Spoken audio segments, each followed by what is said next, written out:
కోటి పెట్టి ఈరోజు విశాఖపట్నం స్టీల్ ప్లాంట్ని అభివృద్ధి బాటలో నడిపించిన విషయాన్ని గుర్తు చేస్తున్నాను. భోగాపురం ఎయిర్పోర్ట్ ఆయనకు ఒక అలవాటు, నువ్వు పనిచేసినటువంటి ఏ ప్రాజెక్ట్ నువ్వు తీసుకో, మేము కర్మ కర్త క్రియ శిల్పిలాగా అన్ని ప్రాజెక్టులు చంద్రబాబు నాయుడు తయారు చేశాడు. అటు మూలపేట పోర్టు కానీ, భోగాపురం ఎయిర్పోర్ట్ కానీ, పోలవరం కానీ, అమరావతి కానీ, ఏ ప్రాజెక్టు తీసుకున్నా నువ్వు 2019 అధికారంలోకి వచ్చిన తర్వాత ఇవి చంద్రబాబు నాయుడు గారు తెచ్చారు. దీన్ని కొనసాగిస్తే దీని పేరు చంద్రబాబు నాయుడుకి వస్తుందని 3 సంవత్సరాల ప్రాజెక్టులన్నీ మూలపడేసి ఎలక్షన్ల ముందు మళ్ళీ కొబ్బరికాయలు కొట్టావు. భోగవరం ఎయిర్పోర్టు కర్మ కర్త క్రియ ఎవరు? చంద్రబాబు నాయుడు గారు. ఉత్తరాంధ్రలో ఏ ప్రాజెక్టు తీసుకున్నా సరే తెలుగుదేశం ఆధ్వర్యంలో కార్యక్రమాలు జరుగుతున్నాయి. ఈరోజు రాయలసీమ తీసుకోండి, ప్రతిదీ అబద్ధం, పచ్చి అబద్ధాలు, అబద్ధాల పార్టీ. మీరు కూడా మాట్లాడాలి కదా, ప్రశ్నించాలి కదా, ప్రజలు కూడా అడగాలి కదా.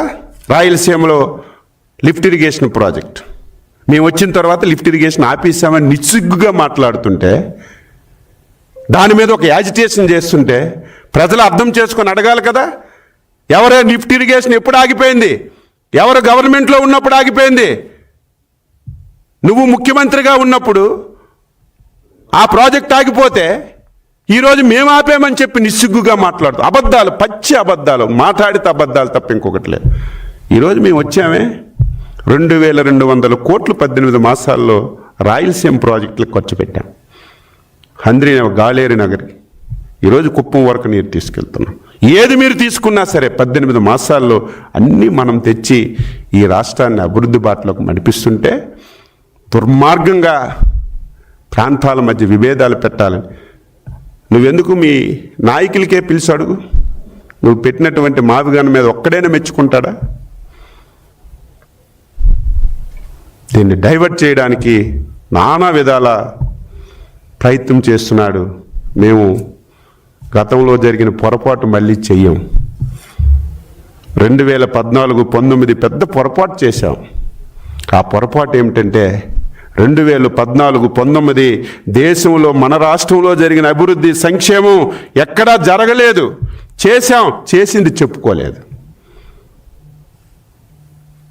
వాళ్ళు అడ్డగోలుగా అబద్ధాలు ఆడితే ఏదో అబద్ధాలు ఆడుతున్నారు, మనం చేశాం కదని ఏమరపాటుతో ఉన్నాం.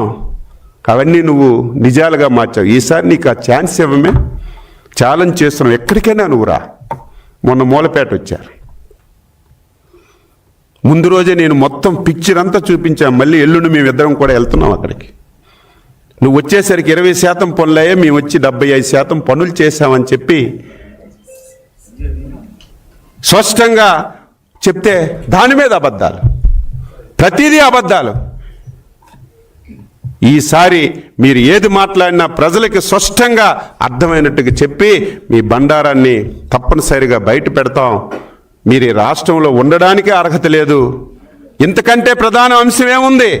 5 కోట్ల మంది యునానమస్గా కోరుకున్నటువంటి అమరావతి రాజధాని విషయంలోనే దేశంలో 50 రాజకీయ పార్టీలు మనకి మద్దతు తెలిపితే, ఈ రాష్ట్రంలో పుట్టి నువ్వు నీ తండ్రి కొన్ని సంవత్సరాలు ప్రజల ఓట్లతో అధికారంలోకి వచ్చి ఈ రాష్ట్రం మీద ఎంత కక్ష గడితే నువ్వు ఈ రాష్ట్రంలో ఉండడానికి అర్హుడు అని చెప్పి అడుగుతున్నాను. ప్రజలు అర్థం చేసుకోవాలి అని చెప్పి సందర్భంగా తెలియజేస్తూ, ఇది మేము గ్రామానికి తీసుకెళ్తాం.